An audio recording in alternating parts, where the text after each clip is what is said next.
Hey everybody, welcome to ReaperCon Online, or ReaperCon Live as they call it. I am your host of today's class. I'm Ann Foerster. I worked for Reaper in Texas for 17 years, and now I'm out on the West Coast, and I'm working for them remotely, Twitch streaming. I created the Master Series paint line, probably my most, the thing I am most proud of that I ever did for Reaper. And today we're going to talk about Master Series paint, and specifically thinning your paint, and how much to thin various Master Series paints for various applications that we use as miniature painters. So this is a very basic class as far as it goes, but for those people who really like to have ratios in front of them of paint to water for getting specific effects, for people who may enjoy that experience and really find that knowledge useful, that's why I decided to do this class this year. So it's going to be kind of a short one. It's about an hour and a half, and I think we have to stop just a bit early toward the end to make sure we can get the next person in queue, but let's get to it. Let's see, I've got my snazzy ReaperCon Live logo up, and I've been putting some base coats on while I waited. Do we have chat, Justin? Yes. Oh, okay, I'm just not seeing anybody in chat. If you're out there in chat, say hi on the Twitch channel. Are you on your own channel's chat? I don't think so. I'm actually, it's OBS, so it should be whatever channel I stream to, right? Like I'm looking at it through OBS instead of having it up separately. Let me look. Maybe I have kind of screwed it up. I don't want to waste a lot of time, but I do want to absolutely see chat, so let's go and make sure that I'm in the right place, chat. Sorry for the delay there. I should have checked that out beforehand. Usually I do my chat separately. There, I see my stream. There we go. All right, yeah, for some reason my OBS is not showing me chat. There we go. All right, now apparently only my browser is going to show me chat as you really are. Now you're all here. All right, sorry I missed you. I missed you the first time. Let's get this down. All right, now we can actually start. See, it wouldn't be a Reaper stream if we didn't have a technical difficulty. Right, Justin? Justin's like, grrr. We have a hype train. All right, cool. I now have you, chat. I now have you. I was really, really discomfited there because I miss you. And I was like, oh no, does nobody want to talk to me today? All right, not only are you here, do you have a hype train. Well, thank you, everybody. Oh, and there's a little painting big dragon wing and brush emote. Awesome, thank you. All right, we are now starting not soon. We are actually here. And we've got some paint. And we've got a thing. And we're going to paint. All right. So the first thing to talk about probably, you guys, is, of course, when I was talking actually to David this morning, I was like, we're going to talk about thinning paint. And he's like, well, we thin all of our paint. We just thin it to different consistencies for everything. So what it comes down to, oh, thanks for the tier 1 gift subs, Numbat. Numbat with the gift bomb. Everybody thank Numbat. We do a lot of this on here. Well, I mean, not the mess ups, but we do a lot of streaming about the basics of how to use Master Series Paint and how to get a lot out of it in the mornings on the Reaper Pro Tips show. And we have a lot of other regular Twitch content too, you guys. So do check out our Twitch schedule on twitch.tv/ReaperMiniatures. I myself have a show 5 days a week. So yeah, hey everybody. Hey, all my normal people. Normal? Not really normal. My definitely above super normal people. And all of my new people. So I'm Ann, and I work for Reaper. And if you missed my intro a little bit earlier, then yeah, I'm that. So hi. Abnormal. They are not. My boyfriend is being snarky in chat. Just ignore him. /ignore Alpha. That works, right? You are not subnormal. No negative talk allowed. So all right, guys, thinning Master Series paint. We're using a number of colors today. I'm going to just go over them really quick. Dragon blue is one that we will be using. I picked it because it's a nice medium blue and it's kind of indicative of the coverage of those medium based paints. We're using a clear bright for shading so I can demonstrate transparency and also demonstrate washes. We're using a liner again for washes and also for lining and lining consistency. We're using tan skin as it's also a good kind of middle of the road color and indicative of the way many skin tones act that are in its particular section of light versus dark shade. And then we've got pure white, of course, my all-time perennial favorite. It will always be with me. Pure white is the most strongly pigmented white that we have. It is one of our highest coverage paints, and with it I will show you how much you really have to thin to get certain things to go transparent. Thank you for the level 1 hype train, guys. Thanks. Wow, look at all the subs. Oh, Lord Zypherius. Well, you know what? There's a close color. If you have the Pathfinder paints, Lord Zypherius, is Andorran blue. It's just a little bit off, you can see, but it's really, really close. So if you have the Pathfinder colors, Andorran blue 89527 is probably very close.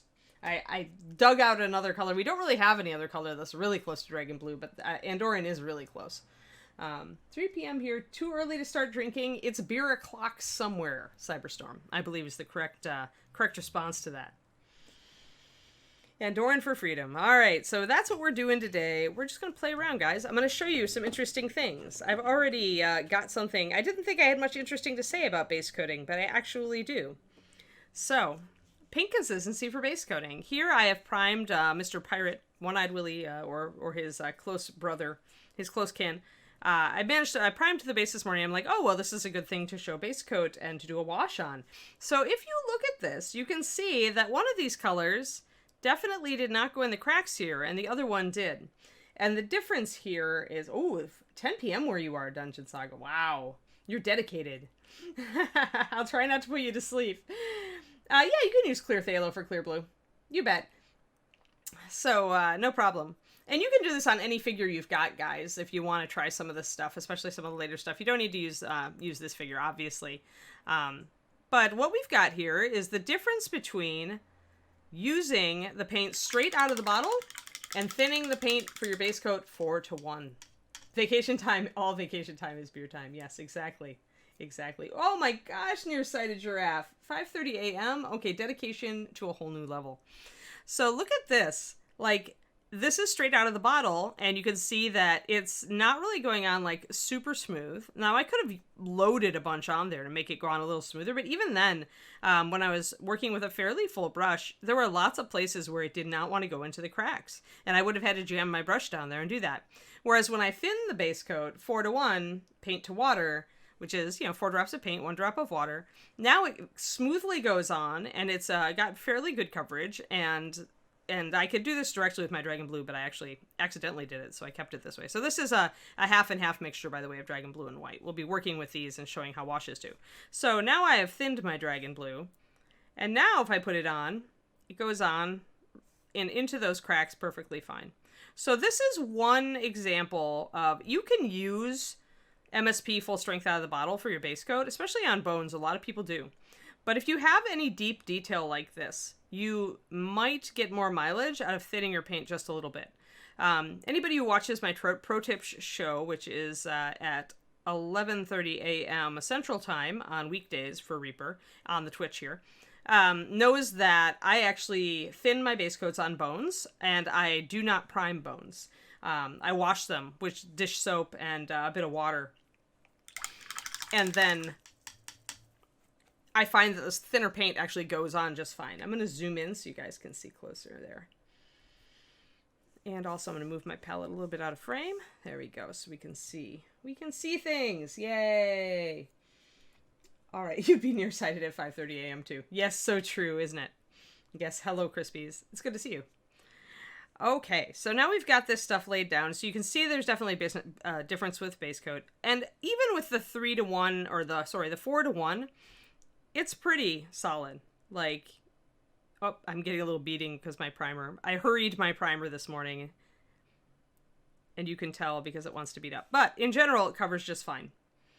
So that's a thing. I may need to actually switch to a bones if my primer keeps acting up like this. This is weird. But at any rate, the coverage is good at 4-to-1 paint to water. And you may need to touch up just a little bit here or there if you want it a little more solid. But in general, you should not have issues with it. Yeah, this is light gray primer, and I did, unfortunately, forget to prime it earlier in the day when I wanted to, and so I had to rush it. So I'm afraid that's why it's getting a little temperamental on me right now. But yes. How much leveling? A lot, Canis Lupus. These are very fluid paints. When I created this line, I was used to using Vallejo model color, which was very thick, and it always frustrated me that I needed to add so much water to get it to the state where it was workable, in my opinion. And so here, let me show you straight out the gate. So you're straight up, and this is a pretty medium-bodied Master Series. This is indicative, the Dragon Blue, of a lot. Let me give it in focus here. And so if I drag my brush, let me get real close, and if I drag my brush through it, you can see that it flows back together really fast. And when you thin it, of course, you're going to get that even faster. It's going to flow back together even faster. So that's why I like the 4:1 ratio, because it self-levels very, very well. It does not leave brushstrokes, noticeable brushstrokes behind it. So yeah, there we go. Let's back up. Alrighty, we are back. Let's talk about that's base coating. So let's see, anything else?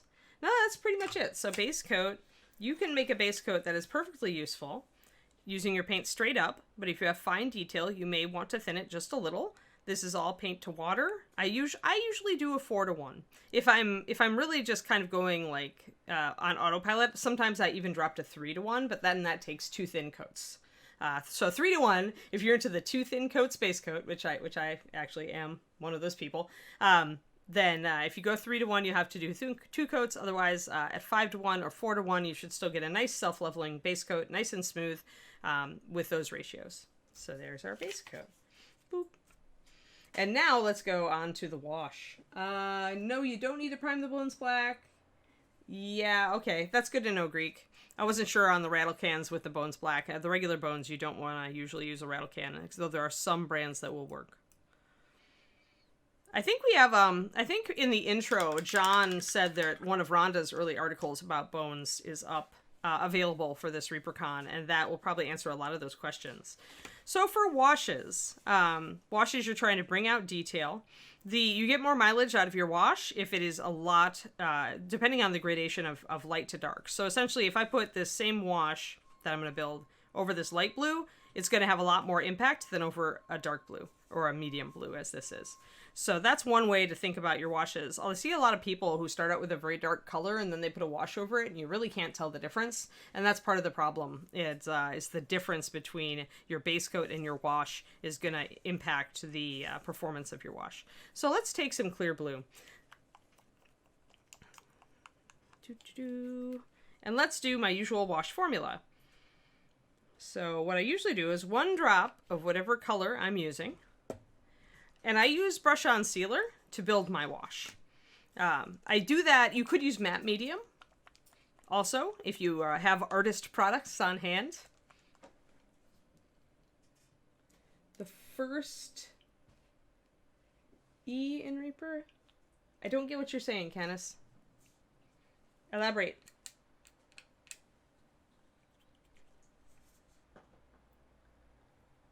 Oh, if they have the same name, they're supposed to be the same recipe. Yes, I try it very hard if we have reiterated a paint, like, for example, Dragon Blue, which now is Bones in 1 HD, it was HD, it is the same color. We use the same formula, same basis.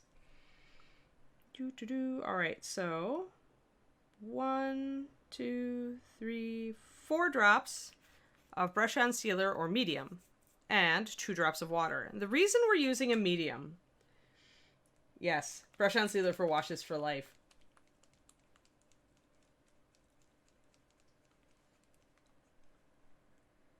Oh, looking. I think if it's named the same, it should have exactly the same recipe. The only time that it wouldn't is if we're putting out like a retro, like the retro colors that were HD colors, or sorry, Pro Paint colors that got redone for ReaperCon a few years ago. Those were done to the same formula, but we didn't have the original bases. All right, so that is my usual. Did I put my water in? No, I didn't. Boom, boom. So why medium? Because medium makes the paint more translucent. So water is going to make it thinner. It's going to make it more flowy. The medium is going to protect your paint from breaking apart. It's going to make your washes stick in the cracks instead of drying up on the surface. It's going to keep you from getting weird drying artifacts. Medium works fine. What happened, EMK? Is that I made this sealer and somebody brought to my attention that it is an awesome matte medium. So I tried to kind of vary it up and make a better matte medium, and they're like, nope, sealer's still a better matte medium. So I just gave up, and now I just build all my washes with brush-on sealer. But you can absolutely use matte medium instead. So if you have a bottle of matte medium from another company, then you would use, and a brushful, a large brushful is absolutely a good substitute for ratios. So you could do 4 brushfuls of matte medium and like 2 brushfuls of water with 1 drop of paint. And that would be just fine. But yeah, it's, I mean, it has the side effect, right, of the fact that it does seal your model. So it means your wash is actually giving you a little extra durability, which is funny. Yeah, I mean, it all does the same thing, okay, Joe. So what you're doing, guys, when you put a medium of any sort or the brush-on sealer into your wash, what you are doing is you are adding extra base. So your paint is built on a base. It's got resins in it. It's water, resins, dulling agents, you know, surfactants to hold everything together. That's your basic component of paint. And so what this does is this is less water, more medium, more resins. And when you put it in, that means it all gets a bit more translucent, but it's not a lot of water. So it doesn't break the wash. It doesn't, you know, it just kind of holds everything a little bit more together. Yeah, any of those mediums. I mean, I use brush-on sealer because I got it and it's easy. It's in a dropper bottle. I just use it. And like I said, it has the side effect of adding a little bit more adhesion to your paint, a little more durability to your coat. So, thinner medium. I actually would use Vallejo's matte sealer before I used, or Vallejo's brush-on sealer before I used their thinner medium. I'm curious because usually thinner medium is different. Thinner medium is usually more water because you're trying to thin it. So, but I don't know. I haven't actually used that product, Devaracatus. You could try it and see, but I'd be cautious with it. Anytime I see thinner, I think that it's actually trying to thin down, water down, quote unquote, your paint. I could be wrong. But yeah. Yeah, I am the paint lady. I am the one who made Reaper Master Series paint. And I started out with a 2D art background, and then I got into miniatures painting and got to like the national level as a competitor. And then when Reaper hired me, one of the things they wanted me to do was to create a dropper bottle paint line. And so I went out and I read a lot of things, a lot of studies, and I taught myself some basic, just enough paint chemistry to be dangerous, essentially. So of all the people on this earth, other than the people who like are actually mixing the paint at big companies, I am probably the one who can explain to you why your paint works the way it does or doesn't. So yeah, keep up with the questions, because yeah, so, and glaze medium is different too, and other companies do it different ways too. So, you know, because sometimes glaze mediums are slightly glossy, right? And sometimes they're just a really thin acrylic. That's often what they are. So yeah. All right, what we got? Oh, thanks for the sub, Zandrina. Awesome. Aw, thanks, Zandrina. That's very sweet of you. Oh, thanks for all the subs, you guys. Jacob Jansen with a sub. 13 months. Your new lucky number. Yeah, I did that actually. I've done that. I did that with Artist Gouache. I transferred all my gouache tube paints to Reaper bottles. It's very silly. Airbrush medium is meant to thin as well as hold things together, WDF. So it probably would function, actually, we wouldn't want to add extra water in that case. I think airbrush medium, you probably just want to use the medium, and it's made to function like a water plus medium, in my guess. Just knowing the consistency that airbrush paints usually need to be.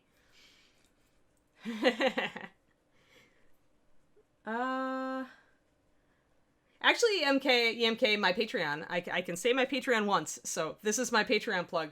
I have that kind of thing on my Patreon. I do patreon.com/paintingbig is my Patreon, and I have a $5 tier, and every month it's a PDF, and I break down stuff in paint. I break down colors and what they're good for. I break down kind of the chemistry or pigments that is in them and that make them act the specific way they do. And so that may be for you if you're up for that. Otherwise, if you just watch my show on Reaper, I talk about it in little bits and pieces here and there. But I mean, this is a great show to talk about it on, right? Because this is my actual class about thinning paint, and of course that has everything to do with chemistry. So, afraid to seal. In TJB, actually, in my experience, I don't seal anymore. Actually, Master Series adheres well enough that I stopped sealing when I started using MSP.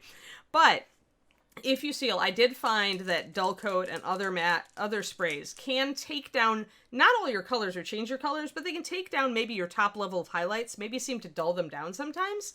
That's the experience I had with dull coat, that I would always have to kind of pop my highlights again after using it. So that may be, I've never seen it really shift colors. I mean, if it's not archival, then it always has the chance to yellow, but that's going to take like decades unless you throw it in the sunshine all the time. We're good. Beach Nuts, thank you for the sub. Alrighty, so let's do a wash. And this is actually a pretty strong wash. Now, I like well palettes. I am one of the only well palette painters, I think, on our Reaper, as far as our instructors this con. And I am just hardcore on the well palette for a lot of stuff. Hey, Beach Nuts, yeah.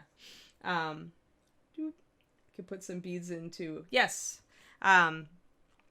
But when you've got a well palette, you can really judge your wash and see how thin it is. And just right away, you can see this is actually, with all of the stuff I put in it, this is all still a pretty heavy wash. You can see how much it's discoloring the side of the palette here. This is going to be really dark when we put it on. So it's going to probably take our dragon blue way down, and it's not going to make much of a difference here. It'll really take this down as well, maybe even to look like that. So this is the amount of discoloration you're going to get. So right away, when I'm talking about washes, I have a couple of sticky notes preset. That's what we're starting with, then adjust, because the more heavily pigmented your paint is, or less pigmented your paint is, or the higher or lower coverage the pigment is, you're going to have to adjust and tweak this to your own liking. So, hey, Tister, thanks for the sub. There we go. Oh, no. Yeah, I like wet palettes also. I mean, I do use them from time to time. I'm trying to shift to use them more so that I can really get them in my wheelhouse. I disliked them for a very long time. And the reason is that I'm a painting control freak. I love to control my paint consistency and keep it at exactly the right consistency for as long as possible. And so the well palette does that for me. That's why I'm a well palette diehard. But yes. Everything needs adjust. Exactly, Jelly. Always. So let's try to adjust a little more. Now, in the question of what we should use to adjust this, if we want it more watery, then we want to add water. If we want it more transparent, then we want to add medium or sealer.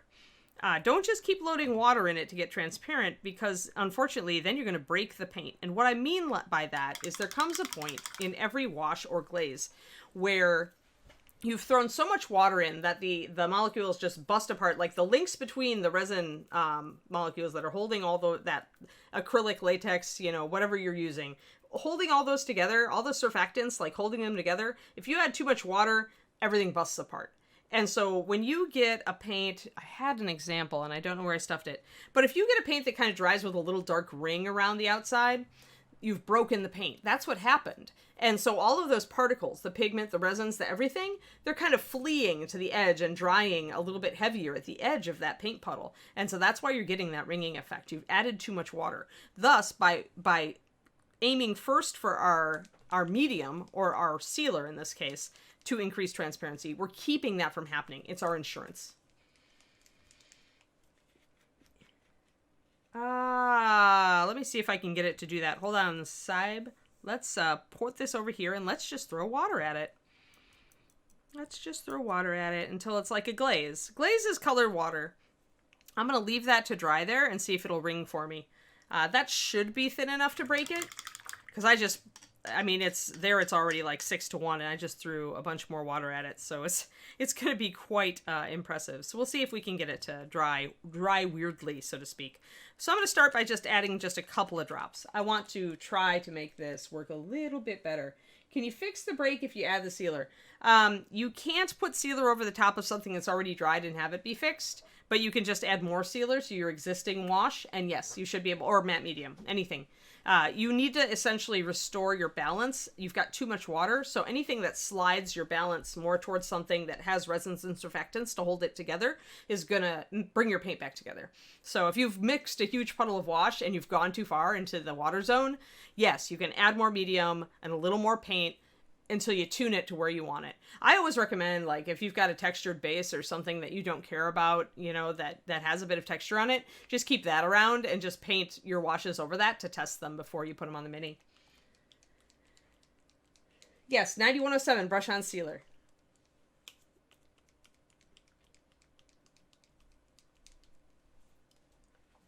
Yeah, I had to do that with my gouache TJB. All right, so we're waiting for that to dry. I'm going to add some more to this. So I'm going to add 1, 2. So now I'm up to 6 drops sealer with 2 water and 1 paint. Now the reason this blue is so very strong is that it's clear blue. Clear blue is part of a set of paints that Reaper calls the clear brights. And the clear brights are all single pigment colors, or in like one case, a dual pigment color. And they're all very strong. They have no white, no black. It's just color. And they're very highly pigmented. They are the most highly pigmented paints we put out, bar none.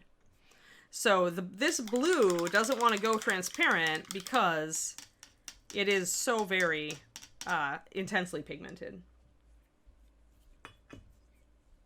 Just looking. Shadow Spawn, some people, when they're doing airbrushing, they'll mix like a 10-to-1 water to alcohol mixture to thin their paint for airbrushing. They find that it breaks a little surface tension. I certainly wouldn't go more than 10% there. You call it clear because it actually is still a clear color, Canis. So I wanted to warn people, because at that time, when these first came out, there weren't all these things like the chimera colors, you know, and all these pure pigment paints really weren't a thing yet. And so I wanted to warn people out the gate that even though it was a really pretty intense color, you can see that it doesn't cover great. So that's why I called it clear. And they do make wonderful glazes, like because they are so unmuddied, you know, they're really intense color. They make wonderful glazes. So that's why. They are also clear as Divericus, but they're just slightly different color of pigment. So they're different pigment. The phthalo green is a pure phthalo green pigment, and the phthalo blue is a pure phthalo blue pigment. A green shade phthalo, I should say. Our clear blue is actually a red shade phthalo. So these are all artist pigment terms. I know there. Phthalo is a weird word anyway. But it's really just a name for a particular pigment. So you're good. Yay. But yeah. I don't have a dioxazine purple, so yeah, Chibi. I can't even say I have anymore because I stopped mixing paint when I moved out here to the West Coast to be with my guy. But we did not have access to a dioxazine purple. So now what have we done? So now you can see the difference, guys, between adding the medium and adding water. Like, water really makes it go transparent, and it actually did dry a little bit weirdly. It didn't stay, it pulled toward the edge here as it dried. It didn't pull as much as I would expect it to. That's actually interesting, but it certainly didn't dry evenly. It didn't self-level. So let's do, this is going to be, I want to put this up here and see how thin that is. That's about right, but you know what? It's getting a little jelly. Like when I can just kind of push it and see it make brush marks, that's not what I want for a wash. So I think I want one more drop of water. And this is how I'll tune things, is I'm just going to look at it. Because if I'm doing a wash, I want to do the whole dang thing, get it perfect the first time. The E is back. Do we have ReaperCon trimming?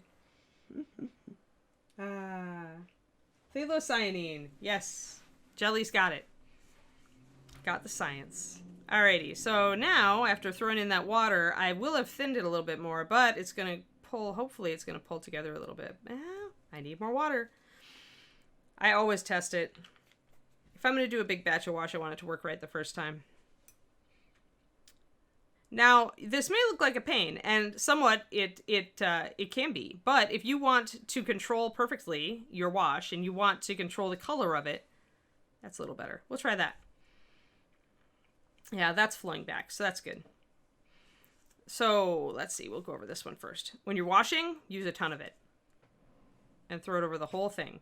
Now, what we're probably going to see is not much difference over here on this side. Like, it's a clear bright and it doesn't have black in it. So it's going to go a little darker in the cracks, but it's not going to go tremendous difference. But when we put it over our lighter color, it's going to shift that lighter color pretty pronouncedly. And you want a ton of it. You want to just load wash on. Because the point of wash is that it's going to flow into your little bits and stick. So that's going to be a lot more dramatic. So when you're thinking about how the effect that you want with your wash, then you want to kind of think about, you know, how dramatic do you want it to look when you've done it? Yes, Cypstorm, this is the good newbie. Oh, thanks for the Prime sub, Blue King Crab. Awesome. It's good to meet you. But yeah, so I've got 2 blues here. My base coat was Dragon Blue, which is a Bones color right now. It used to be an HD color. And then I had mixed it 50-50 with white to get my lighter color. Now, while the wash is still wet, if you notice that it's kind of sitting on some upper areas and you want to pull it off, you can dry off your brush or rinse off your brush and just kind of use the tip to pull the paint away. You want to stop the minute that the paint starts to really dry, though, because then you're going to start leaving brush strokes. It's just a little trick you can do to tune your wash. You can still pull your wash around and guide it while it's if you see like some of the splotchiness happening, because that does happen with washes sometimes, where it'll pool in a slight indentation that maybe you didn't notice before. You can always, while it is drying, before it has started, now it is started to dry. Like you can see that, see how it's starting to dry in these places, and then it's pooling there. So it's almost too late for me to really pull these. I can try to use, I rinsed out my brush. I can try to wick a little bit away from that puddle, but it's gonna be a challenge. So I may just have to touch up. And that is the thing with washes, is that although the GW contrast paints aside, which, you know, they're new technology, they use ultrafine pigments, and they're really cool. But if you're trying to build your own wash because you want a specific color, you know, the problem with washes in general is that they do darken down the first coat you put on them. So if you're not aiming for that, then you usually have to go back and do touch-ups, you know, bring your base coat back to what you wanted it to before. So there's just 2 ways to use washes, really, is to just do this and then bring it back up, or you plan for it, right? You think, okay, well, I'm going to base coat it this so that when I put my wash on, it goes down to this dark blue, and then I can work up from there as I want, you know, so just keep in mind that that's something that washes definitely do. And a lot of people I hear like do the wash, but then they don't know where to go from there, or they don't really like the dirty look. You don't have to use washes, guys. It's one of the foundational techniques, and you should definitely learn how to use them and how to mix them, but it's not a necessary technique. Like, it's not, you could go through your whole painting career, never use a wash, and be a really good painter. So it is something you should learn as part of your toolbox, but you don't have to use it. And if you don't like the effects that you're getting with it, just don't use it. All right.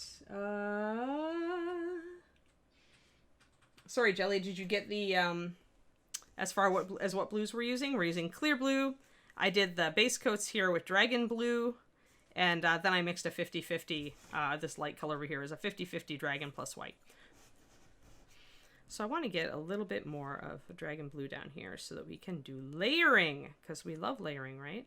I was going to actually paint the boat, but the boat is repelling paint even more than my my base is. So sadly, I could always swatch on my paper too.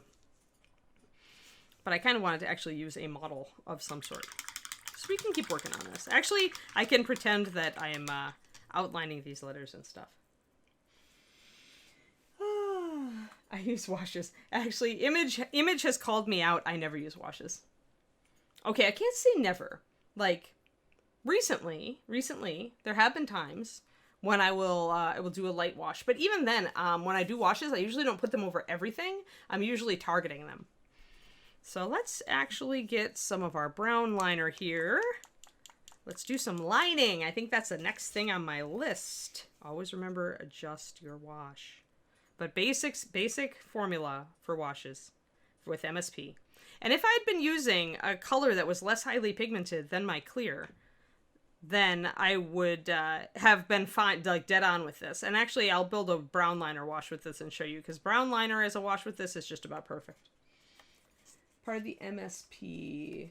Nope, it's part of the core line, Dicey Guy. So it's 9094 is clear red, and then it goes yellow, green, blue, magenta, and purple.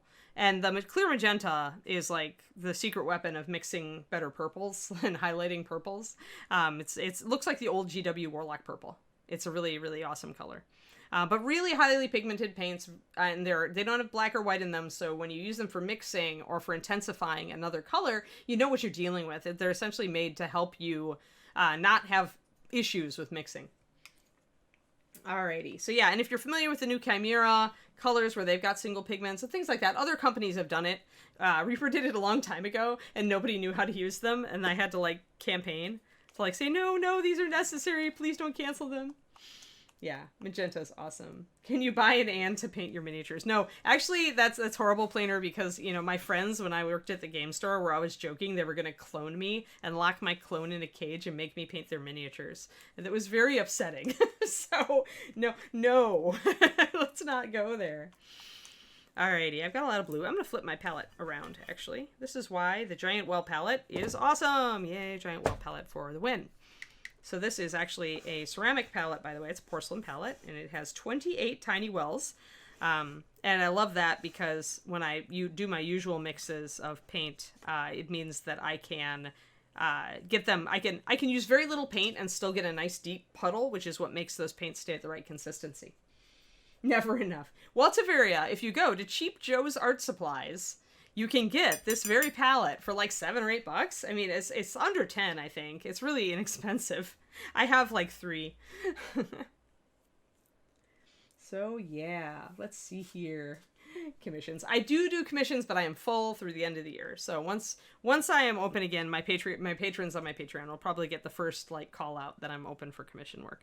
But anyway, so great. So we've talked a little bit, and oh, you have the same one. Good, Liza. Yeah, the well palette is super. I think it's better for mini painting. If you're going to use a well palette for mini painting, I think this is the best one because the wells are so nice and small. So you can use relatively little paint and you still get a nice deep puddle.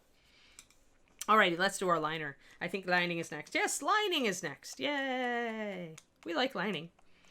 Maybe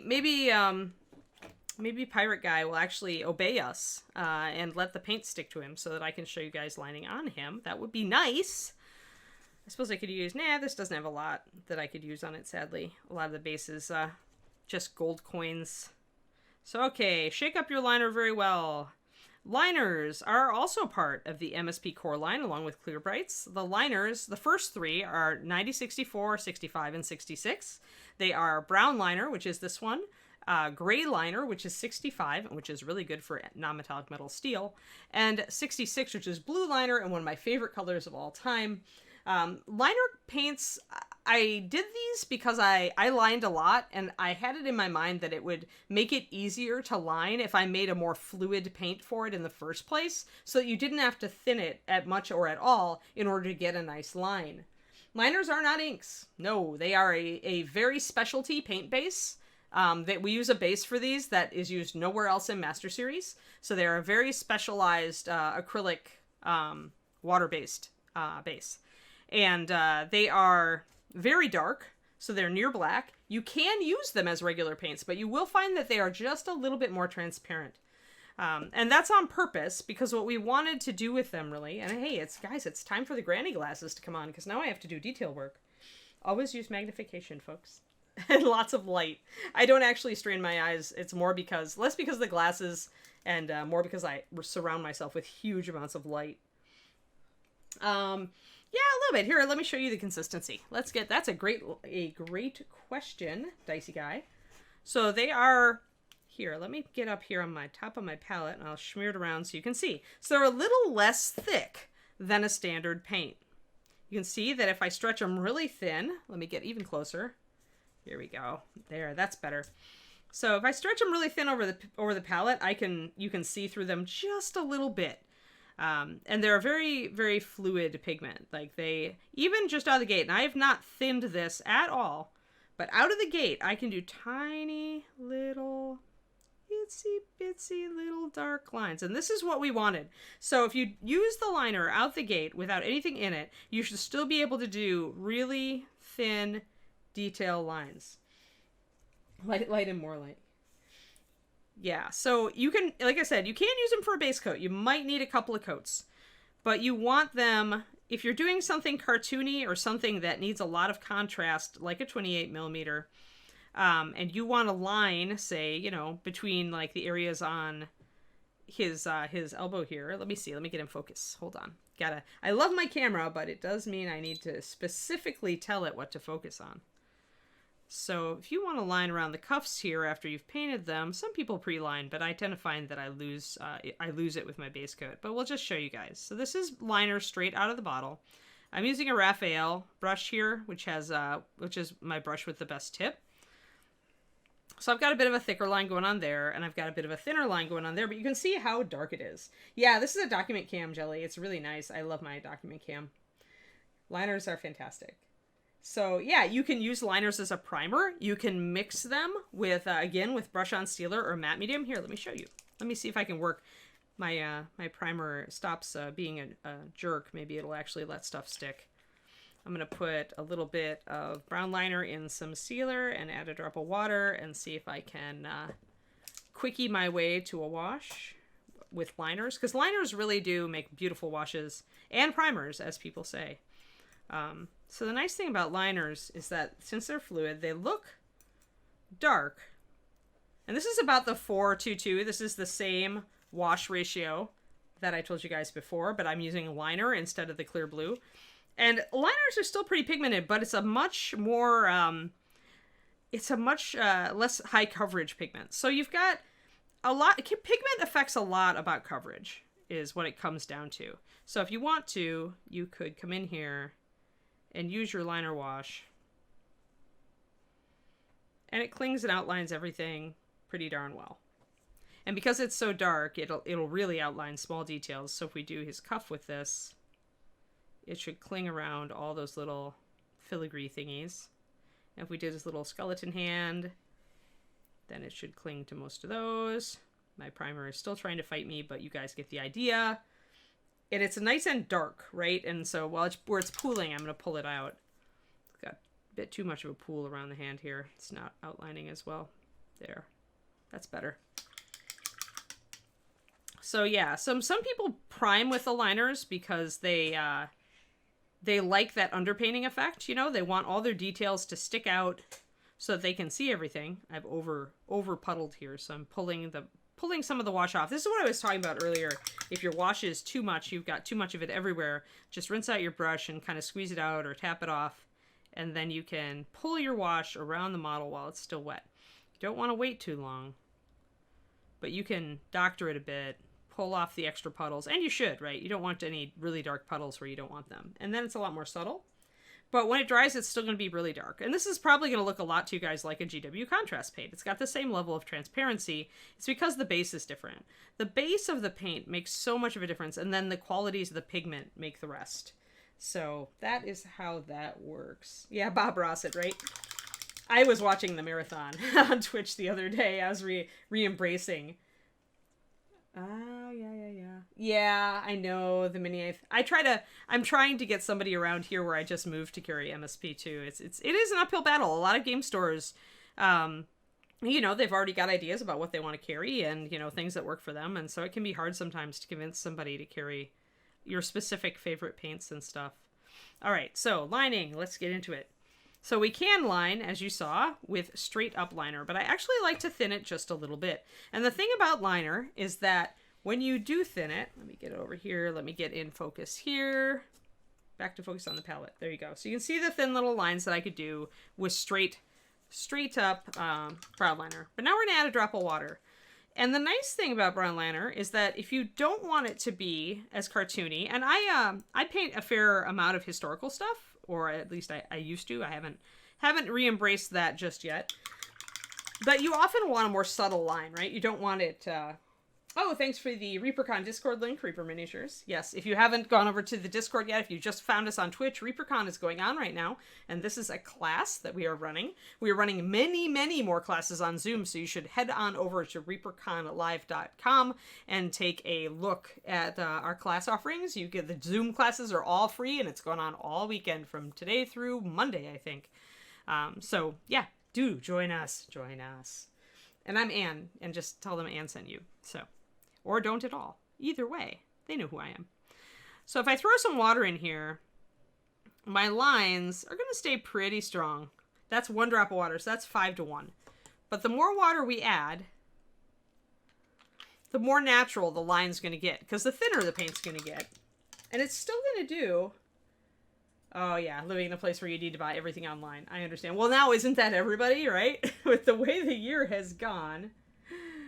AZ Barbarian, we could recommend like 4 of them. Actually, if we released the Phalos plus the orange, we could recommend like 6 of them as pure pigment, and I think 2 of them are mixtures of 2 pigments, but it's not really worth it. Like, I just try to educate people. And when it comes down to it, any really saturated, bright paint that you get is probably gonna, like, be close to having a load of, the majority of it will be 1 pigment, and then it'll have some little other stuff in it. It's when you start seeing a paint that looks bleached out or grayed out or any of that, that you know that other stuff is in there, and maybe that paint is not as good for mixing then. So, all right, we are down to an extra drop of water. Well, what should happen as we go and thin this liner is we should still be able to do a nice line, but it's going to get a little bit more faded, a little bit lighter. There we go.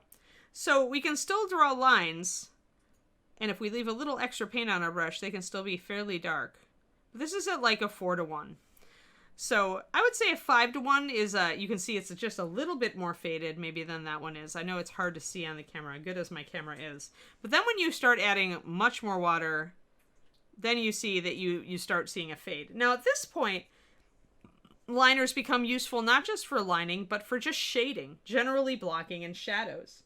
Oh, this is a new one. I don't remember which one he is. I don't know his actual name. Justin, do you know? Dead Guy on Throne?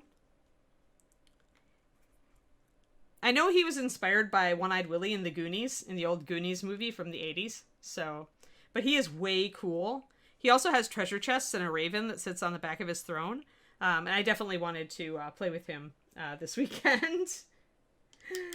Yes, it does look like cat whiskers, doesn't it? Dead Men Tell No Tales. Resin. Yes, it is a resin model, so the detail's really clean.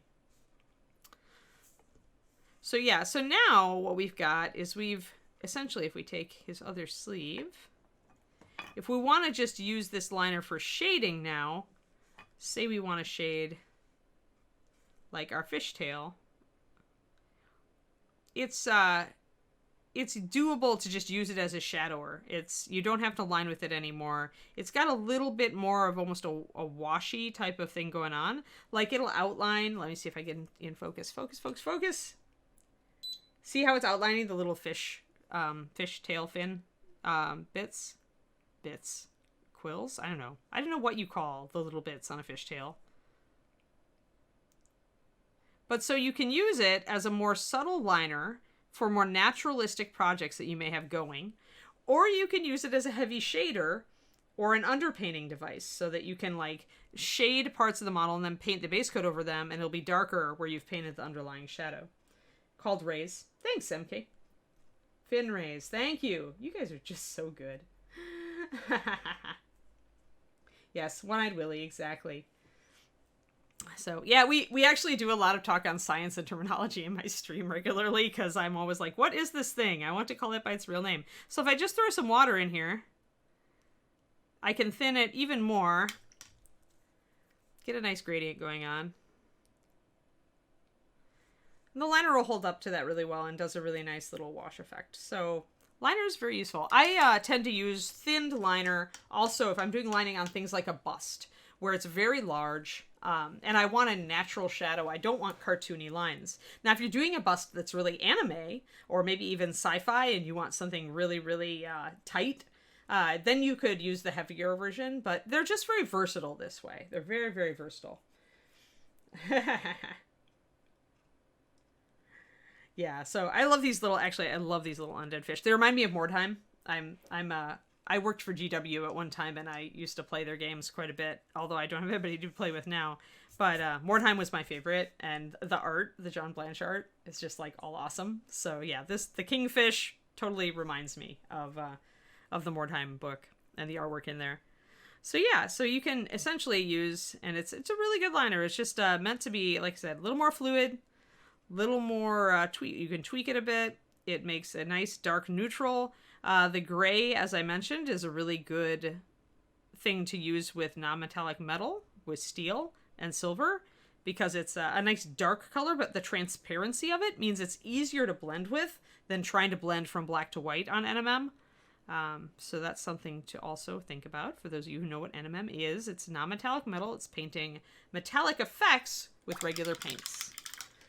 I don't have a lot of my examples around. I need to look at my time. Okay. Justin, are you there? And can you tell me real quick, are we stopping at 1:15 to let the next person get ready? Or are we going all the way to, or sorry, not 1:20. I meant 4:30? We're going all the way to 4:30? If you want to go up to 4:30, I know that 30-minute break is going to be us with a transition screen going into the meet and greet. Okay. So I think ending as close to 4:30 is the safest thing as possible. But I think you might be able to go a little bit over, but I think that's okay. Fine. I just wanted to know if I needed to stop a little bit early because I know you guys were saying we need to leave time between events. So good deal. So excellent. All right, cool. All right, lining. We are done with lining. Anyway, try all the lining things. They give you a lot of versatility. They make it a little bit easier to get. You can even see as it's dried here how translucent it is. So that can make blending from a very dark to a very light a little bit easier using the liners. Yes, John is our stand-in Justin for the day. I'm sure that Justin has all sorts of things going on that he has to figure out. So all right, let's focus in again on the bottom of things, and then we can focus as we wish. We'll work on this. Let's layer. So I'm kind of going over in this video kind of the basics, like the basic techniques of miniature painting that I think are useful to have in your toolbox. Let's go back to blue. Going back to blue. And actually I wanted to do some tan skin. I may need to find a model to do it on. We have some time. All right, so we're going to use our little thing here. Justin is hurting more cats than normal. It is so true. So true, guys. So we've got our base coating and washing, and lining may be a technique that some of you know about or some of you are less familiar with, but I also consider it kind of a basic technique. If you think about lining, what you should think about lining as is the most elemental form of shading. So like a really minimalist shading, because you're doing that cartoon thing. You're putting a dark line where one surface meets another in order to make these details stand out. Right? If you look over here, the ball and the ball is there between the toes, but here you can really see it because we've introduced contrast. So even if you do no other shading on the model, if you just block the colors in and line it, it's going to look tons better just with that lining than if you just left it blocked in. So that is why lining I consider to be kind of a very useful technique, especially if you don't like washes. All right. I think they're all running around the new studio. I think John earlier for the intro show was in his studio. Raven Day is real hard. It's real hard because the problem with a wet palette, and it depends on what paper you're using probably. I know of people who use papers that really wick a minimum of moisture, and those might be possible. But I think it's extremely hard to do ratios with a wet palette because the paper is going to want to either wick the moisture that you just put on top of it down into the sponge, or it's going to want to wick moisture from the sponge into the paint that you just put down. So I actually tell people this, and I've actually mentioned this before, but I really feel like if you want to learn layering, blending with layering, which is putting down, wet paint over dry and building up layers to a smooth blend, I really feel you should try it with a palette, with a well palette, not a wet palette. If you've been having trouble with it with your wet palette. If you've really been having trouble getting that smooth blend, try it with the wells and you may be really surprised. I think that a lot of people are handicapping themselves when they start layering because they're trying it with a wet palette. And the problem is you almost have to mix every brush full of paint that you put on the model. And if you're just starting out, that can be so daunting and frustrating. So it's much easier then to switch to ratios. And what that lets you do is if you switch to the well palette and use ratios, what it'll happen is you'll get a feel for how the paint should look when you're getting that transparent stroke. Then you can take it back to your wet palette, and then you at least know, you're like, okay, if I want my paint to layer transparently when I'm mixing it on the wet palette, this is how it should look. And so that should help you. But getting the well palette first is going to teach you what it should look like, what it should feel like, what it should act like, and kind of internalize that. Then you can go back to the wet palette and get smooth blending still. So it's not impossible. I just think that the wet palette makes it a bit more difficult for you, especially if you don't have a lot of experience with paint consistency. Like, I'm pretty sure I can get smooth layers using a wet palette, but I've been painting for 20 years, and I don't know that I could have done it even 2 years ago. So it's definitely a learning curve, I think. Yeah. All right, good, good. Just checking up on all of my questions. Good deal. Yeah, I mean, it's good for every night, right? Yeah, it can change you. And like you said, you can always go back to the wet palette once you've got a really, really internalized the way the paint should look to get these effects. So we're going to talk about layering now. We're going to look at it and see what we need to do to make our paint transparent enough to layer up over this blue. So what I'm doing here is I've already got kind of a premix of 50-50 white and dragon blue. And if I just put this on, this is just mixed, it's like thinned maybe 5-1. It's not thinned very much at all. So obviously if we try to make a highlight with it, we're just going to see nothing but brush strokes. I'm going to zoom in here. Zoom, really zoomies in. So we can see every single brush stroke. It's very opaque paint, right? So that is not going to work. We're like, grr, I want a smoother blend. So let us add a little more water. Let's add 1 drop more water. Now this is going to act more like a 4 or 3-1. And as we thin it, we will find that it goes a little bit more obediently. Now, one thing to mention when you're doing layering is you want to have a brush with a really good tip. You don't want much paint on the brush at all. And you want to unload the brush. So dab, dab, dab, dab, dab. At this point, with this thick of paint, maybe 5 dabs are all I need. Now we're going to try it again. We're like, all right, well, this is a little bit more transparent. See that, guys? So you can kind of see through it there. And you don't see, this is where the point of the brush, the tip of the brush comes in, right? Because you can see how when I start my stroke, that tip is so thin that it's really kind of see-through. And then when I pull back, what I'm doing is lifting up my brush and I'm leaving a little tiny puddle. And that's what gives me a highlight where I want it. So we're getting there, but this is still not good enough. Still not good enough. Need another drop of water. At this point, I'm going to try to go to where it's about 2-1. I pretty much know the consistencies by just looking at them, so this is about a 2-1 paint to water. That's a lot.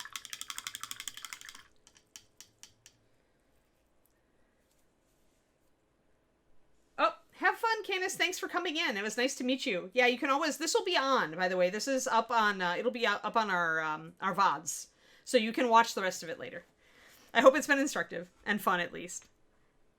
Have fun. All right, guys, so we're going to load up our brush again. And this is much thinner paint. Here, let me show you how thin and sloppy this is. So you can still see that it's got more paint than water, right? But it's not very far off from a 1-1.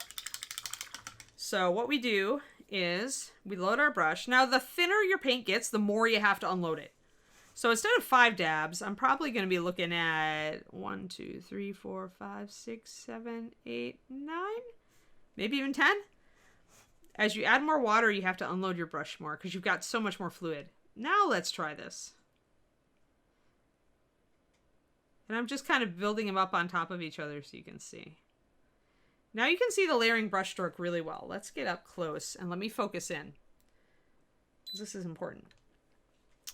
What I was just talking about, where I start my stroke and where I end my stroke, and it's very obvious here. You can see how where I start my stroke is more transparent, and where I lift it up right here along this little line, you can see that it's more intense, right? That is the layering brush stroke. That's how you get blends, is that your start of your stroke, when your paint is correct, and this paint is not yet perfectly correct, but when you see that kind of thing, you're getting close, because you want the start of your stroke to be almost perfectly transparent, and then you want to see a little bit of pigment piling up.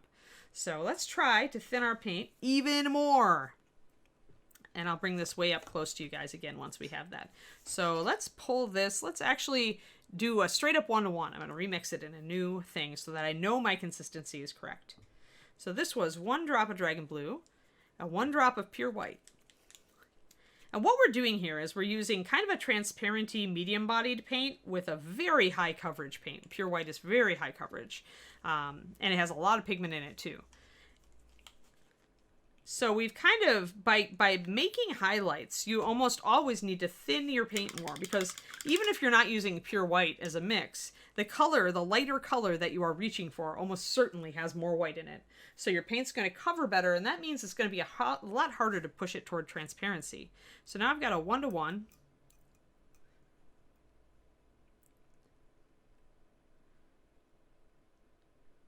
Let's see what it does. Are you a sheep, Taz? Yep, beep beep. So now we're here. Yeah, I can get off camera here and there. Let's see.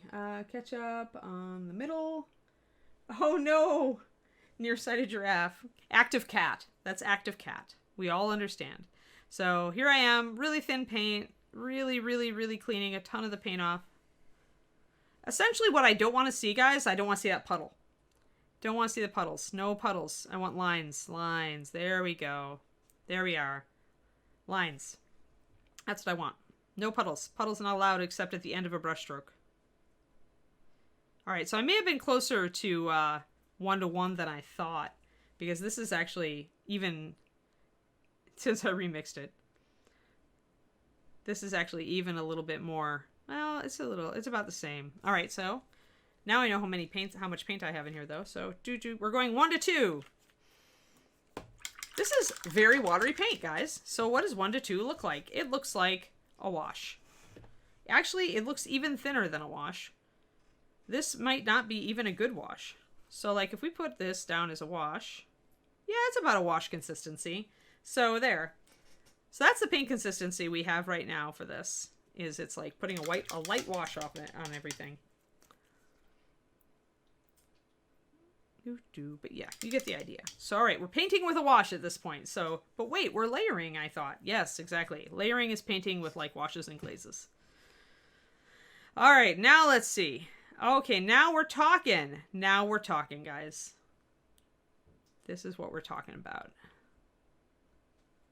Take a look at how that start of the brushstroke fades out and how it's much stronger where I pull it up. And it like makes an almost perfect blend up into that blue. So what I can do then is I could actually put on a second layer that's shorter. Because I know now I've nailed my paint consistency. And now it's, as it's drying, it's almost perfect. Like it fades right in. And I can tweak that a little bit more. I can extend this a bit more to try to blend that in. If I need to do it the other way, I can grab my dragon blue and layer from the other direction. And this is actually easier than trying to layer your lights up, is layering your darks in. So I could take this and say, well, I really want this edge to come out of existence. You see that little edge? So I'm going to paint my dragon blue right over the edge. And I'm going to fade that in. And then if we want to go a step farther, we can use our clear blue and we can layer shadows. You don't always have to layer highlights. You can also layer in your shadows, which is what I do instead of, there we go. Haha. It's what I do instead of washes. So I can thin down my clear blue if I wanted a really intense, vibrant shadow. And I could bring that up into here in the reverse. So if I were doing a cape, for example, then I would be doing, you can just barely see it. The clear blue is so transparent. There we go, a little bit more. But yeah, so here we go. Trying to get it to actually show up on camera is fun.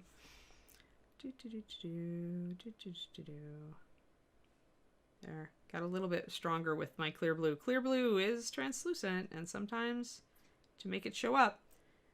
Yeah, and you can see a little bit of a watermark there. So, okay, so when I try to marry up my two layers. So if this was a cape, this would be like the shadow, the dip in the middle. And then where the cape comes up and flares out to catch the light would be where this would be on the top of the cape. So that would be what we were painting similar to. And if you ever get like that demarcation line there where we can see where our layers cross, you can just, again, take your base dragon blue, kind of feather it in. A lot of people call this stroke feathering.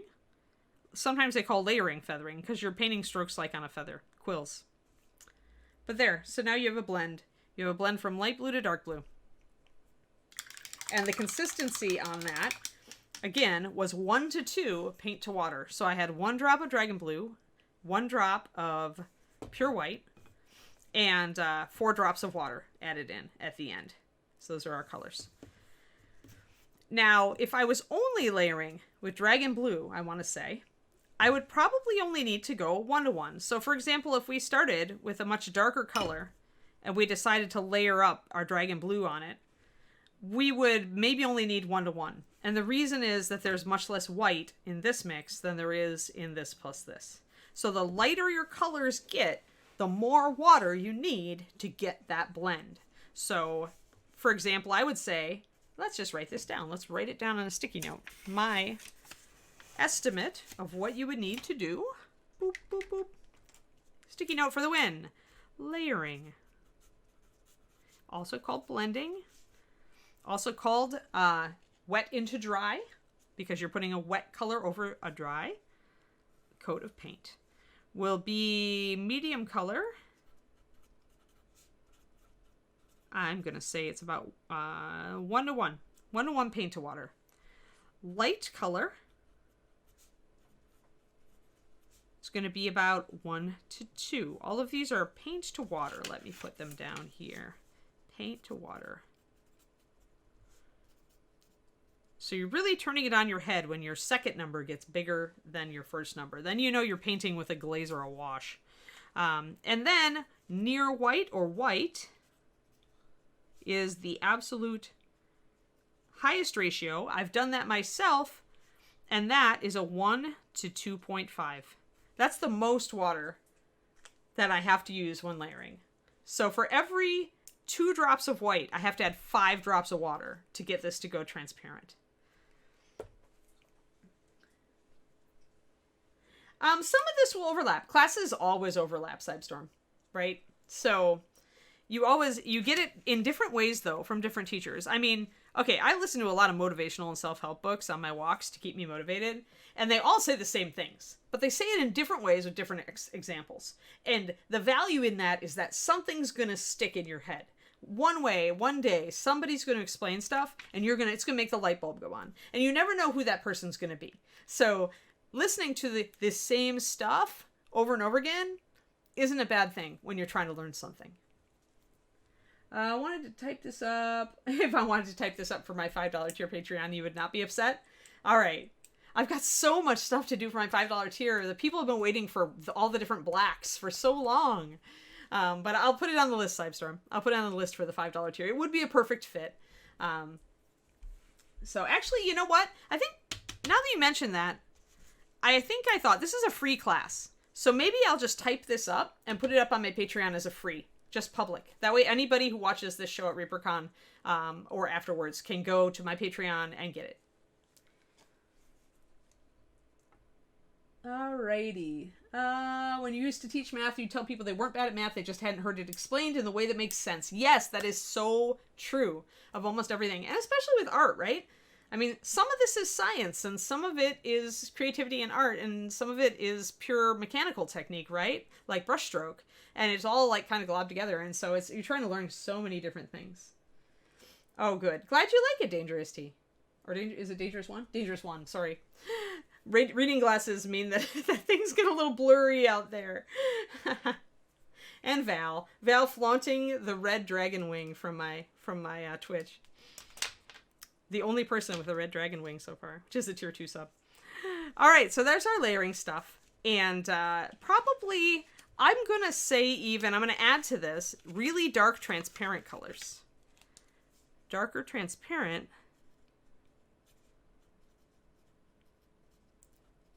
Sorry, I'm getting a little goofy on my writing here, but that's transparent and transparent. Very bad. But darker transparent, I'm going to even go out on a limb and say maybe you might be able to get away with a 2-to-1 or a 1.5-to-1 there. And go thicker, because dark colors tend to be more transparent, because you should know that by now, actually, right? Because I mentioned that they become more opaque as you add white.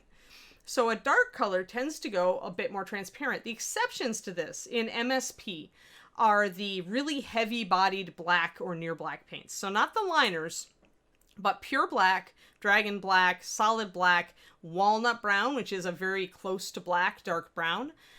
These things are very, very high coverage. And the reason is that they use a thing called high density pigment, which is what our HD line used to be based around. And what that is a new sort of organic pigment that's just higher coverage than a normal pigment. it resists, but with coverage comes a difficulty in making it layer. See, this is why transparency isn't a problem. Lack of coverage isn't a problem. It's a feature for certain techniques. For very many techniques, it's a very good thing. And coverage you need for base coating, and sometimes for wet blending, and for certain types of texture painting. But you don't need coverage for everything. And there are times when coverage can be hard to fight against. So at that point, it kind of helps to know the qualities of the paints that you're working with. And so in general, in MSP, except for those blacks and the near blacks that I named, most of our dark colors are actually a little bit on the transparent side. And that's on purpose, because we're assuming you're going to use them for shading. We're going to assume that you're going to be doing washes with them. So we didn't want you to have to fight against a very, very high coverage paint to do that. So that's kind of the why. But it means that most of the dark and the more transparent paints in MSP, you should be able to maybe only take them down to like 2 to 1 or 1.5 to 1, and you should be able to get a pretty good layering stroke on those. Alrighty. Ooh, glazing is next. We like glazing. We do. Maybe I'll grab one of my regular minis and we can show glazing. Who should I glaze? I'll think about it for a minute. Good. Yes, I also have a logical brain, Chaos Queen, and I break things down. I like to break things down. There's a lot of artists and writers and creative type of people who are absolutely brilliant, but they have trouble like breaking down what they do, right? The steps of what they do. And I like the breakdown. Like, I like to be a good painter, but I really enjoy breaking stuff down so that I can give you guys the keys that you need to become awesome. Like, because everybody can do a really good paint job. Like, just takes a little bit of application, a little bit of practice, and just paying attention. And if you have the right tools, then it's going to give you that jump start and push you forward a few rungs on the ladder and make it less frustrating, right? Make it more enjoyable, less frustrating. That's what I'm all about. That's what all my streams are about. And all my Patreon, all my everything. That's what we're about. Let's see here. Alrighty, righty. Very abstract. There's a lot of abstract in it, but ratios and brushstrokes are pretty precise. So what I usually tell people is that there are mechanical techniques in mini painting, and then there are conceptual techniques in mini painting. So things like layering, it's very mechanical. You mix your paints, you know, if it's kind of light, then you go that way. You know, you mix your paint, you do your brushstroke. It's a mechanical thing. You can practice it. It has specific quantities. It has a specific brushstroke. So it's very mechanical. And then as you practice it, you get better at it. Even lining, as you practice it, you get better at it. But when you get to things like doing non-metallic metal or source lighting where a sword is glowing or a different, a staff tip is glowing and trying to show the lighting effects, then it gets to conceptual techniques. Then you're using these mechanical techniques, but you're trying to make them create a new effect. And that's an entirely different ballgame. Yeah, I am. That's what I want to be. I want to be the Alton Brown of painting. Somebody said it was the Bob Ross, but Wapple is totally the Bob Ross of mini painting. I want to be the Alton Brown of mini painting. I want to show you guys the mechanics behind everything that works. Yeah, I miss good eats too. But I am actually a huge Alton Brown fangirl, so I take that as a high compliment. High compliment. All right, maybe I'll grab a face that I've kind of worked on and glaze it. And who knows, maybe we'll muck it up. So this is a model I was working on for my regular pro tip stream, which goes at 11:30. Let's get all of our little things out of the way. There we are. So my regular pro tip stream goes at 11:30 Central Time. It goes till 1 p.m. Oh, thanks, McGlue. Thanks for the Prime sub. Somebody loves that I'm an Alton Brown fangirl. That's good. Yes, Alton Brown does rock, Val. So yeah, there's my glasses. So this is Alethea. We've been working on her on the pro tip stream. If you wondered what I meant by non-metallic metal, you get to see it now. Let's get Alethea. Oh, she's actually in focus, more or less. All right, so this is what we've been working on. And when I mention NMM, this is what I'm talking about. It's painting steel with gray, black, and white. And you're trying to create the illusion of shine and reflection. But what we're looking at right now is glazing her face. Because I'm like, her face is pretty good, but I think I want it a little bit lighter. And also I want these gradients to be a little bit like more blended. So who is the J. Kensley Lopez alt of miniature painting? I have no idea. Alton has had a social distancing cooking show on YouTube. That's fantastic. Oh, you missed the regular one. Yeah, at least my regular one you can go and watch the VODs after, but it's not as much fun at EMK. I'll agree. Yeah. Yeah. Well, Wapple is all about, you know, like the happy accidents. So he's actually used that term many, many times. So this is tan skin is what she's set up with. And tan skin is one of the, I always tell people, is the most versatile skin tone in Master Series because you can add infinite other things to it to lighten it or shift its color. And it always turns out great. Almost like if you add light green, I can't be responsible, but you know what I mean, right? If you add a normal any other lighter skin tone, it usually looks great. If you add white, it just looks great. Quarantine kitchen, that's terrible. Oh, Alton. Oh dear, happy and unhappy accidents, right? Right. Oh no, we're gonna try to have all happy accidents during ReaperCon. I don't think James is gonna let us do anything else. So yeah, 9044 tan skin. It's a wonderful skin tone. It's really happy to layer up. You can add red browns to it, reds to it, dark browns to it for shading or blushes or anything, and it all works. Seriously, tan skin, guys, tan skin. So let's say that I want, maybe I'm not happy with my highlights here. Maybe I want to kind of damp them down a little bit. So then I might decide to glaze with my skin tone if I want to redo my highlights. Let's see here. Just checking. Okay, you're all being funny. It's all good. All right, I'm going to mix up this. So a glaze is really, really thin paint. A glaze is paint that's been pushed to the point where it breaks. Oh, hey, and we finally have signs of breakage here. Here, let me get this up here. So this paint is just barely broken. You can kind of see there where it's drying on the raised surface and it's got a little bit of a dark ring around the outside.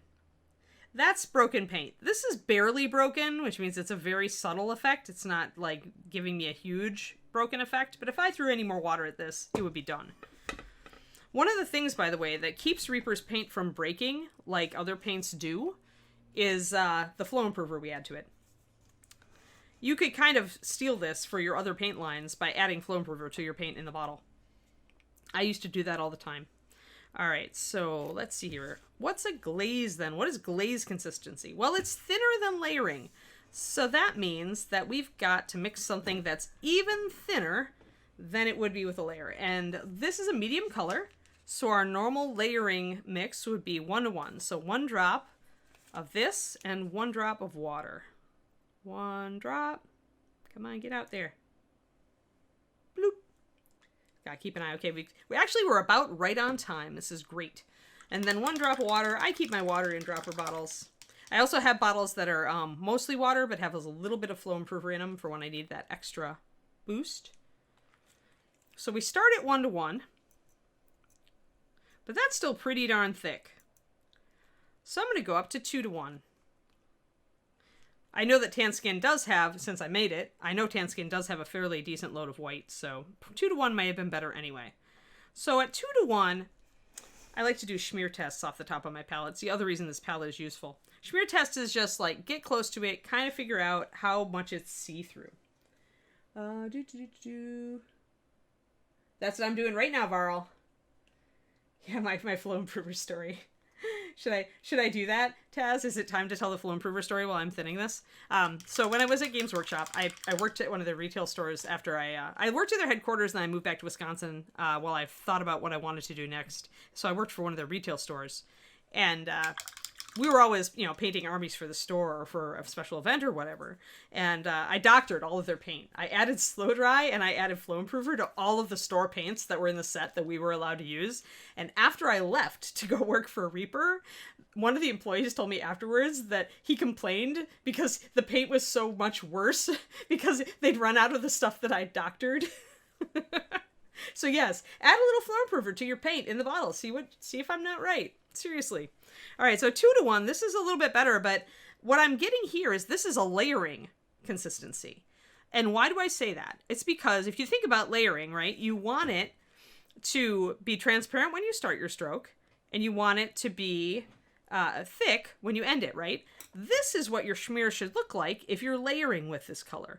Where I've pulled it thin, you can almost see the palette right through it. But where it's pooling, it still looks like the original color. So what that tells me is I have nailed my layering consistency, but glazing is even thinner. So we're going to drop a 3rd drop of water. We are now beyond layering. 3rd drop of water. Schmear. Now we're looking a little closer, but it's still too strong unless I really, really want to tone down her skin. I don't want to really tone it down. Glazing, sorry. You should always go on the lighter side for glazing. You should always make it really light at first. You can always put 2 or 3 layers on to build up the color, but you can never take it off. And so you don't want to put it on too thick in the first application. So I'm going to go even higher, 4-to-1. I bet this is going to do it. Yeah, I think that's going to do it. You want colored water, folks. When you throw this into a palette pot, see that? See how thin that is? Let's get real close. Boing. I want to show you guys. Colored water. Isn't it? I mean, it still has a little bit of tone to it, so, you know, that's good. When I spread it over the palette, though, look at it. It's, like, just not there. You can almost see, like, you can almost hardly see the film of paint on top of that. That is a glaze. And that is also broken, by the way, so it will absolutely dry in rings on a raised surface. So how does that work? Well, you're not letting it pool when you glaze. So when you are doing a glaze, I'll get real close to her, hold on. You're doing it for a reason. Usually you're doing it to blend in layering. We'll get Alethea really, really close. I love my camera. Let me get her real close and zoomed in. Focus. There we are. Dirty paint water. Yeah. Yeah, it is kind of, it's very close to dirty paint water. So there's what we've got right now. You're buying the same palette I use right now. I would, if you're adding it to a bottle of paint, you could use it straight for Forsaken Crow. I wouldn't necessarily dilute it. Just because if you're adding it to an entire bottle of paint, the paint is going to dilute it. I just find it works better. Alrighty. Come here, paint water. Dirty paint water. I'm going to call it that from now on. So when you're doing a glaze, so here I'm going to knock down these highlights. I just decided I don't like them, even though technically I really like them. I'll just redo them later. And you're going to have, you can do this 2 ways. If you're doing a small area, you can do a huge puddle and make it cover the entire surface. And then you can wick it off really quick. Or you can start with a relatively small amount on your brush and just paint it quickly in a thin layer over the surface. And with something small like this, I find the second technique to be kind of what I want to do. Hey, Karnika, how's it going? All right. Yes, exactly. Twisted Oma has it. Sheer fabric is one of the places that we use the glazing technique. And you can either glaze skin tone over your fabric, or you can glaze fabric over your skin tone. And it works both ways. Different people do it different ways. Oh, sorry. Palette. Back out. Real quick. This is a 28 well palette. It is a porcelain palette. I get it at Cheap Joe's Art Supplies. You can just Google it. And if you Google Cheap Joe's Art Supplies porcelain palette, you will find it. It is 28 wells. They are small wells, so they are very useful for small amounts of paint. And the best thing is you can toss it in the sink with a little bit of hot soapy water, and all the paint will come nice and off, and you get a nice clean palette afterwards to start from. You can also put saran wrap over the top to preserve your paint for a day or 2. I usually put a couple extra drops of water in the wells around the paint. I want to stay wet if I do that. All right, let's get down to the glaze because we are almost out of time. John is going to give me the 5-minute warning any second. All right, so get a bit of paint on our brush. And it's so, like, you can barely see it, but you can see it, right? There it is on the tip. And you're just going to paint a thin layer over the surfaces that you want to tint.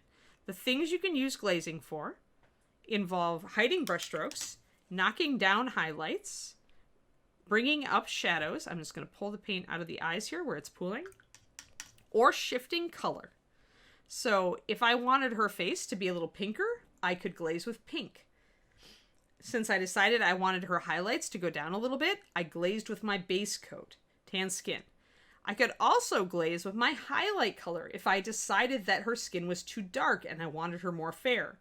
But now, notice her highlights have gone down a level. Like her face no longer pops out like it did. So I'll have to reapply my highlights. But if I had any sketchy blending, like if I had any brush strokes over here, they are now gone. Like you can see, it's almost it's a perfect fade here. It's a perfect blend. You can hardly see the demarcation.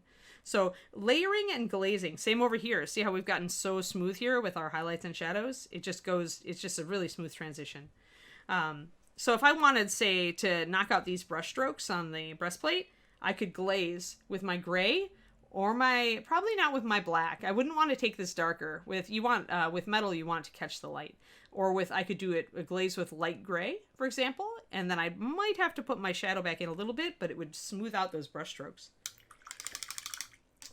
Glazes with metallics do not work, Val, because when you, technically you might be able to do it if you used medium instead of water, but I don't know, because using medium for thinner exclusively means that it's kind of gummy in texture. It doesn't flow the way you need glaze to flow. And the reason you'd have to use medium is that metallic flakes for water-based paints are much heavier than water. And so when you add too much water, they all sink.